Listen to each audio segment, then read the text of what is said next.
नमस्कार, सुप्रभात.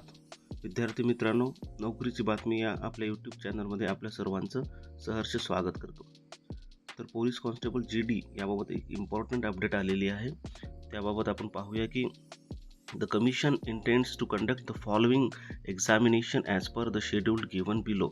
खालील दिलेल्या वेळापत्रकाप्रमाणे या संभाव्य परीक्षा होणार आहेत. Name of the examination multitasking non technical staff and havaldar examination 2025.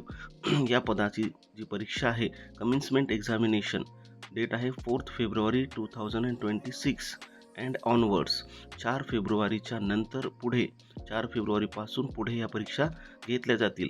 कमिन्समेंट of self slotting घेण्याची तारीख असेल 15 जानेवारी 2026 अँड ऑनवर्ड्स. त्याच्यानंतर दुसरं पद जे आपलं महत्त्वपूर्ण आहे constable GD in central armed police forces CAPFS and SSF and rifleman GD in Assam rifles examination. याबाबतची परीक्षेची तारीख जी आहे 23 फेब्रुवारी 2026 ऑनवर्ड्स. टेंटेटिव्ह म्हणजे 23 फेब्रुवारी 2026च्या नंतर टेंटेटिव्ह संभाव्य रूपाने होऊ शकते. Commencement of self slotting will be informed in due course. म्हणजे पुढे याबाबत अधिक अपडेट दिली जाईल. त्याच्याच महत्त्वपूर्ण अपडेटसाठी चॅनलला सबस्क्राईब व व्हिडिओला लाईक करा. धन्यवाद.